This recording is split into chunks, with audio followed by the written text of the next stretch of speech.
Hey, this is Charles Kirkland. You're in for an exciting podcast episode today. Now, like we said, this is the state of marketing. And if you ask any marketer on the planet that's has a pulse, what is the hottest thing in marketing? Everyone will say AI, AI, AI. And that's great. But here's the problem with AI. Most people don't know how to use it or using it inappropriately. And then it's like, well, this crap sucks. And I've got Jason Parker, my partner in crime here. Now, I will tell you, Jason knows more about AI than anyone I've ever met. He literally is training the biggest copywriters in the world on AI. The guy is just he is deep dive. I should call him Jason AI the Parker. So, dude, how are you doing today? Hey, doing great, man. I'm happy to be here as always and talk about AI, which is probably my favorite subject right now because it's just saving us so much time and energy. And literally, stuff that used to take me 3 weeks can be done in an hour now. You know what I mean? So Well, it's well, let's insane. back up here. Okay, so let's talk about AI. Like with the general conversation, I've asked, what do you think of AI? I get, well, it's good, but it's not there yet. And That's what is your take on that? That's a ridiculous statement. It's just by people who don't understand what it's capable of. So AI is actually capable of doing something I call making an extension of yourself or a second brain. And when you use AI as your second brain, it becomes an extension of you. It's really you in AI form. You're trying to almost digitize yourself into AI. That's the goal. Very difficult to do, but obviously you can't completely digitize yourself. But when you do it right and do it the way I do it, then it's a tool that's an extension of you. It puts what you're already doing on steroids, like your brand voice, for example. It can put that on steroids, and you can give that to an intern, and they can put your brand voice on steroids. Or you can scale your brand voice in a lot of different ways, whether you're using the tool yourself or you hand it off to somebody else. But let's say you have a company and you're trying to create this uniform brand voice. You would create tools that would write exactly in that brand voice and with the exact marketing messaging you want, and then you can give that tool to your entire marketing team who can then take it and run with it and scale your voice. That's the way I look at it. You're trying to authentically scale your voice. People who don't understand AI and where it's actually at right now have fallen behind. They don't realize how far the rabbit hole has already gone, if that makes sense. That makes sense. Okay, well, okay, you just said something huge. You actually have to work to train this thing. So, I mean, is this like out of the box? I want to go get a car. I'm just going to put the key in and drive. Every Honda is going to drive the same way every other Honda Accord is going to drive. But with AI, you're telling me we have to train this to get a specific output. Is that correct?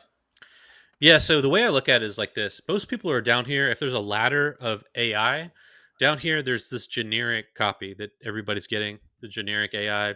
That's what most people see when they look at AI.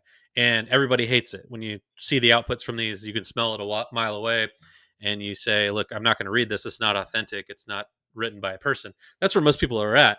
But then you take another step up that ladder and you have sort of this framework kind of style AI, which is more like frameworked in terms of it can match certain sentences and things like that. And that can be great. Like templated can be great. And then above that, you have kind of conversational AI, which is good, but oftentimes it doesn't really convert. So, and then above that, you have conversational AI that can write in your voice, but it still doesn't convert. But then at the very top, you have this what I call authentic AI, and that's where, yeah, you have to train AI to get to that point where it actually can write exactly like you in terms of copy and content. Anyway, at scale, like write like you at scale, you have to be at this top of this ladder. I'm not bashing what's below that ladder because there are a lot of companies and people who want to use AI to write just high converting copy that's templated is fine. There's no problem with that. But what if you've worked for 5 years to create your own brand voice, and you want that to be uniform across your whole marketing team? If you want that, and if you want to continue your brand voice, a very specific brand voice, then you have to climb to this very top of the ladder. So that's totally true.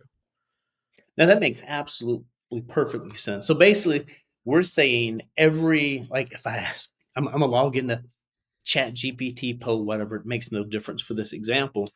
And I say, write me a high converting sales letter, like it would understand, like, okay, headlines, body, intro. It understands the fundamentals, but you're saying I have to basically feed it my brand voice. I've got to train it.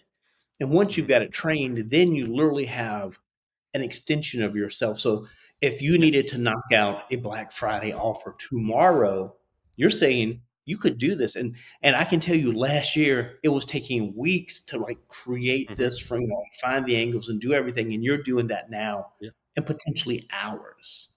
I could do it this morning. Like I did do 22 pages of emails this morning, indistinguishable from what I would have written in a lot of different ways. Like maybe in two different writing sessions, I would have written slightly two different ways. But this AI output that we're getting by building this authentic AI creates an extension, a literal extension of what I would have written. Like it's indistinguishable from myself, if that makes sense. Well, now Uh, see, that is huge because you're literally saying most people are using AI, quote unquote, like they're trying to give it as little input as they can. And you're saying, no, you train it, you work with it. And once you do that, it is an extension of you. Like yeah. your Hmm. campaigns have always converted, they've always rocked. And literally, you're making that. Now, I'm going to ask a technical question. Does it make a difference what AI I use? I mean, aren't they all alike anyway? Right?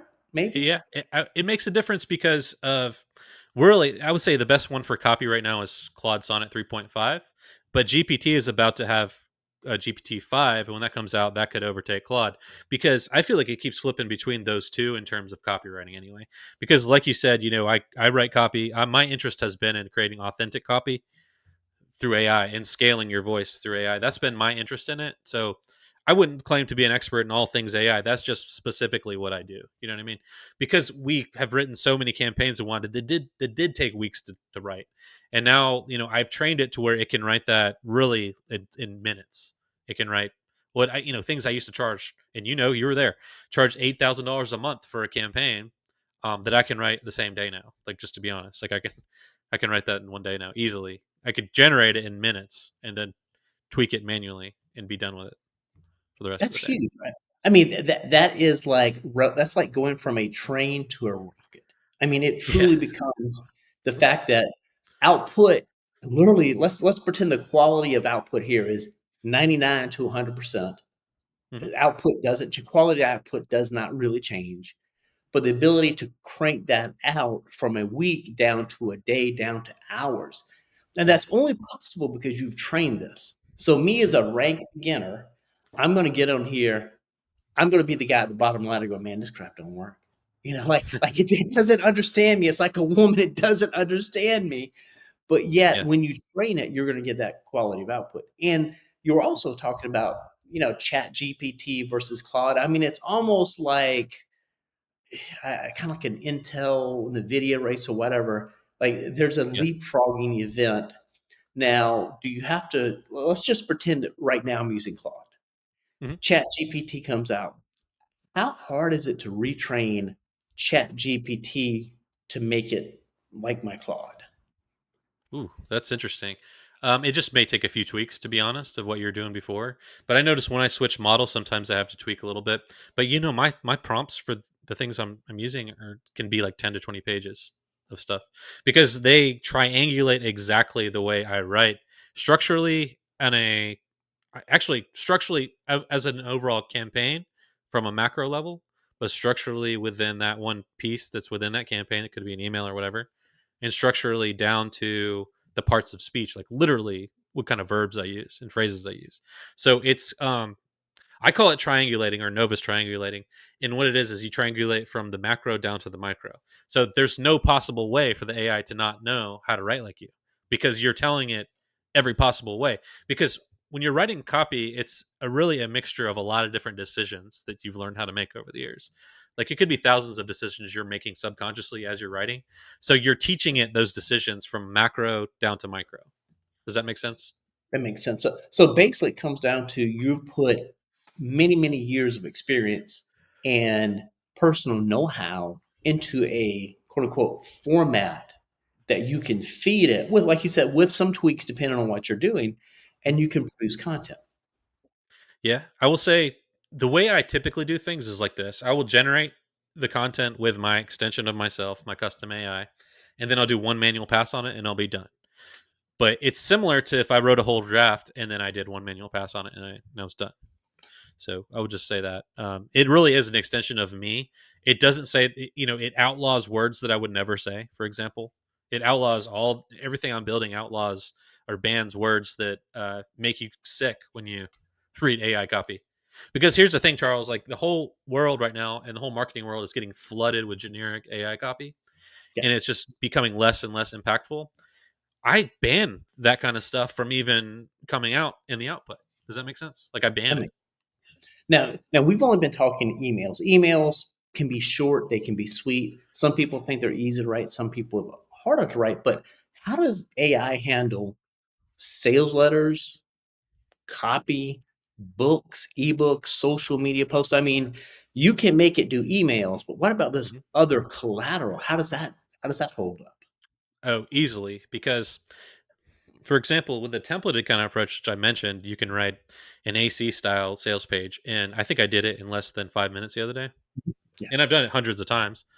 So, literally, that's a templated approach. But even when you're not doing a templated approach and you're trying to train it to write like you, as if you were training like a copy cub or something like that, then it can still write a full sales page in minutes too, or a sale or full VSL. Or I write webinar scripts. I wrote a webinar script in one whole day the other day. You know how many pages that can be? Um, Dozens of pages in one day. Because a lot of what I do is if I do write something manually, I'll take it and I'll put it into a bot in a certain way, or into an agent, which can produce that at scale. So often I guess that's how I work. Often I'll take something I really like and I'll break it down into terms that make it indistinguishable from myself, but cranked out in a very like putting me on steroids and cranking it out with AI. That's what I do. So anytime I like something, I will build it in and I'll do that. But like I get it all goes back to that triangulating though, Charles. Like if you want to triangulate something to write like a VSL, literally there's no possible way it can't know how to write that if you tell it all the decisions you would make to write that, and just do it over and over and over. And those decisions are based on all these macro structural things, but also these micro structural things and everything in between. So there's something called that I call universal writing patterns, and these are a little bit less. They're not completely micro. They're not parts of speech or phrasal level. They're combinations of writing patterns that you would typically see throughout my copy, for example, and stacking those patterns. And when I realized I stacked those patterns often, I built that into I built that into my stuff, into my AI, my custom AI. And the fact is that anyone can do that. They can take the way they write, for example, and create these universal writing patterns, and the AI will spit out stacks of their universal writing patterns. That's just one example. Another thing is prompt chunks. So prompt chunks get a little more micro than that. Prompt chunks will analyze my copy, for example, and give me chunks that I can stack within my AI that write, nouns like I write them, or verbs the way I write them. Maybe I like to be more visual. Maybe I like to be more conversational. It's communicating to the AI in every possible way so that it can't possibly not write like you, because like the human brain is making all these thousands of decisions. You're just giving those decisions to the AI. Dude, this is huge. Okay. So far we've discovered most people have AI. That the AI is the tool. It can be the Ferrari or it can be the Kia Soul that's going to explode. Either one Yeah, can be either one. Um, and most people are using it as a Kia Soul when they could morph it into the Ferrari or the Lincoln, or some elevated, basically, machine. And it's almost like a blank canvas. It's kind of like vanilla ice cream. And if you know what to do with it, you can make this into the most extraordinary copy, equal to the level of the person writing. And if they have hmm the right prompts and the right quote unquote inputs, you can make it. Let's pretend that you're not you, but let's pretend John is an average copywriter. He yeah, writes good copy. This could actually help him increase his output, but also increase the quality of that output. yeah. So it's exponentially higher than what he would have had. And I'll tell you what I do in that kind of case when someone comes in who's, not typically like we talked about the pros who come in, because I have huge names that come in and learn under me. Yes. Who That's why I call it a mastermind, because I don't want to insult anybody, because I learned from a lot of people who are in there now, Dude, you got that I the biggest teach. But copy in here. I it's mean, not saying I don't want to I'm not disrespect anyone, because I learned from all of them at different times. But if someone comes in who's like a newbie or junior. something like that, or Mhm. what I would do is I would give them something I built, and then I would let them tweak that to their liking. Like they could build their voice into something I built.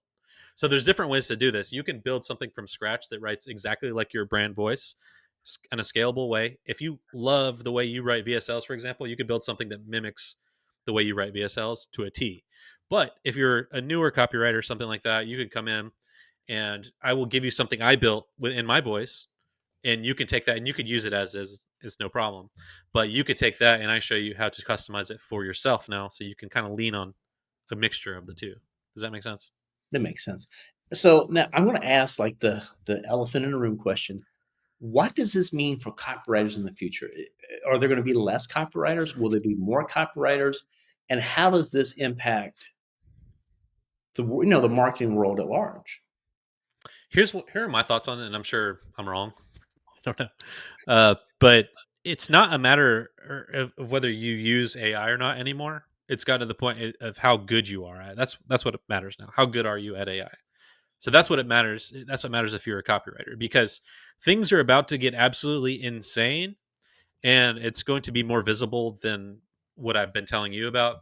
Because a lot of the stuff that people are behind on is far down the rabbit hole. Like the stuff I've been talking about is far down the rabbit hole, but it's going to become very obvious what is actually available very soon.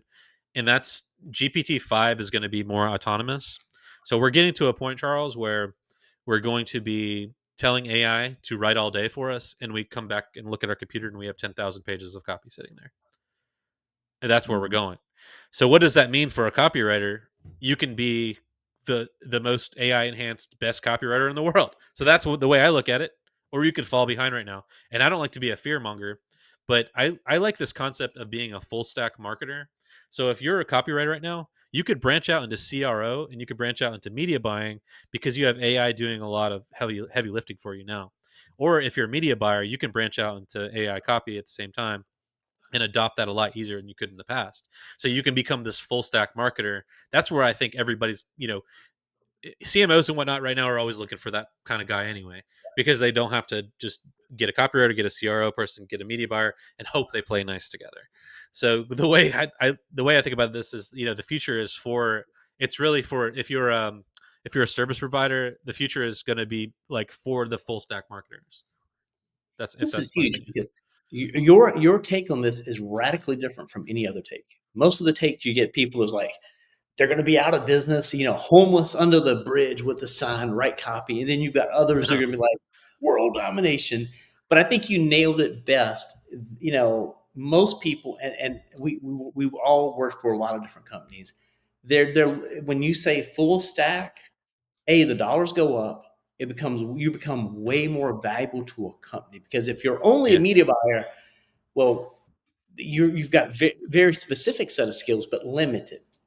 If you're only a copywriter, only a CRO, but when you can come in and you have knowledge of all of this stuff, it literally gives you that trifecta. You become a trifecta, Yeah. and the amount of money you can make goes up exponentially. Hmm. More importantly, the quality of that output goes up. So you have the ability, to work with more clients, getting paid more money, and Hmm. probably having less overall stress.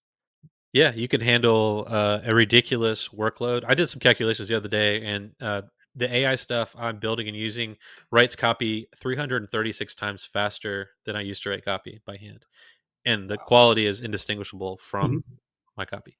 So that just tells me that there's a lot of opportunity out there for people who kind of adopt, especially custom AI, stuff I'm talking about, to become a full stack marketer. Because you and I know from being 8-figure companies, working within companies and things like that, how there's all these teams and they kind of don't get along a lot of times, especially when the numbers aren't looking good. They point fingers at each other. That CEO would love to have a full stack marketer just come in and be responsible for the media buying and responsible for the CRO, responsible for the copywriting. Can use AI in other areas as well, like maybe video. Now you just replace the video editor too. So that's, I think, becoming a full stack marketer is where you need to go at this point, and that should be your focus. You shouldn't worry about not being a copywriter anymore or anything like that. Just change with the times, because, and I don't mean it in like a fearful kind of way, but there's already, like I said, we've already gone way down this kind of hidden rabbit hole that a lot of people don't realize is even happening right now. But it's going to become very, very apparent just how far behind you are very soon, like when GPT-5 comes out. you'll just all of a sudden realize that you didn't keep up. And like I said, I don't like the fearful approach. I want to look at like what you can do as a full stack marketer. That's what you should be thinking of. And I think that's a good way to look at it because if you think about this, and I'm going to use an example, I use Chat GPT to style a shelf. I know nothing about quote unquote interior design, but I was able to get this done. In the future, if you're not a full stack marketer, you're going to be like the guy who was a great shoe repair guy in the 50s and the 40s and whatever. Now there are very few quote unquote shoe repair places out there. And Hmm. because you're not, if you don't upgrade, like the internet, I know when it came out, many people thought it was a fad. It changed everything. Mobile, the same thing. People, well, it's great, but who's going to use a little screen? It changed everything. And we're at the, I'd really call it the just starting to crest this wave of AI, and it is going to change. It has changed everything and will change everything going forward. And if you don't have the ability to understand, to learn, and even to be knowledgeable, if you get in a conversation and a prospective quote unquote client doesn't, if they can tell that you're not AI literate, it's almost like you can't read. We did Yeah. an interview 2 months ago, and the person that we were interviewing for a copy position said, "Well, I don't use Chat GPT or any of this. I write it by hand." I'm thinking, okay, you've immediately disqualified yourself. Like Yeah. literally, Interesting. you know, like they Because lost your job. there are people who are stuck in the old mindset of whether you use AI or not. But it's funny you have that perspective, because I think maybe other CMOs or CEOs have the opposite perspective, where they want things to be done by hand, just because they don't realize what it's capable right now of, and they think it would be too hard to adopt the technology, whatever it may be. But it's about to become very apparent how big that gap actually is. It already is massive. It's a freaking crater already, but it's not as visible as it's about to be with all this stuff. And I think once, like you said, GPT-5 comes out, it's going to be huge. So I've got an offer here. I'm going to actually, well, no, just a proposition. You want to learn how to basically stay ahead, get ahead, you need to contact Jason. If you are a CEO, you're a business owner, and the reality of it is you've got a lot, you're juggling a lot of things. Right now, you may have a copywriter, or you have a media buyer. My question is that copywriter media buyer performing at their best? And I'm going to probably say no, no matter whether you've done creative audits or whatever the case may be, they're probably not performing at the level they could. And it's not that they don't want to, it's that they don't know how. Jason is going down the rabbit hole. He's figured out what works, what doesn't work. Contact Jason and just open up that conversation for, is it possible to make my people better? Is it possible to enhance them? Because I'm going to use this before we sign off. There was a great debate whether AI could actually beat a chess player. And eventually the AI beat the chess player. But the question becomes, is that the end of the story? Well, no. When you paired a human with an AI, they beat the playing AI Yeah. chess every single time. And we're at this point where humans paired with AI have a massive competitive advantage. If you're not paired with AI that's working, you're really going to sit here and go, well, I just don't want to use it. You're going to fall, like you said, that gap is going to close on Mhm. you. And this is the problem. If you have A players want to work with other A players. From a business standpoint, we took Launch Medical from 500,000 a month to 1.1 in the first month and 3.2 million in the second month. That's rocket ship growth. The issue is once that happens, the competitors literally at that point, there was no way to keep up. We leapfrogged everybody so fast. Competition is like, man, they're still stuck down into hundreds of thousands. And that's the power of using this kind of stuff. So if you're ready to Yeah. leapfrog, contact Jason. I think you will be Yeah. in It's for a something. surprise. Yeah, I really just wanted to get on here and talk about AI. Like, if you want to DM me, go for it. But I will say, in terms of becoming a full stack marketer, one reason why I brought in Scott Zatlin to work with me, because he is a CRO guy and a media buyer. So I'm like, all right, we're going to turn people into full stack marketers. That's the Yeah. whole gist of it. And then I brought my old copyright teacher, David Garfinkel, in, because I Legend. learned from him 12 years ago or so, maybe even further back. And he came in as a student of the class, and I'm like, I can't be teaching you, man. I learned from you. But anyway, he came in there. But that's why one reason why I call it a mastermind is out of respect because of guys like him. And there's other people in there who are arguably even higher than him on the totem pole of copywriting. And that, I don't mean that disrespectfully. There's monsters You got a quality. copywriters in there. Well, see, I think that's the thing. You've got the best of the best. And when you've got great minds thinking alike, all working and contributing to the growth of AI copywriting, it turns people into amazing quality. I mean, their output can go up, the quality of output goes up, Yeah, and they're not going to get left behind because I promise you, the same guy that refused to use the typewriter got left behind. The same guy that thought the internet was a fad got left behind. I mean, I could name people who were huge who the internet left behind. They could not adopt. And the real meaning of extinction is you did not adapt to your environment fast enough. And that's a big yeah. thing. And it's all Well, about how fast can you make this adoption. the main point, I guess, that we've been talking about here, and I didn't really think about summing it up this way until now, but the way people look at AI and what it is not the way you should be looking at it and what it is, because you're looking at like the separate thing who does something separately, or that does not who that does something separately from you. But you need to look at it as an extension of yourself, or creating something that's like more or less a second brain, so that let's say you're a carpenter, you come to build in a house, come to build a house, and you're just using a hammer like before power tools. This is just upgrading the power tools. That's all it is. You're doing the same thing you would have done before, screwing in something, but you're using a power tool. You're using a nail gun instead of a hammer. That's all it is. When you try to you know uh, customize it the way it ought to be and look at it like that as an extension, almost like, I don't know what you'd call it. You're not a cyborg, but you're almost like a cyborg. There's no robotics to it, but there's an AI element to it, whatever that Yes. is. Digiborg, I don't know what that is. An AI borg. You're an AI borg. So But it makes you more effective. That's the key it that I think amplifies what you're doing.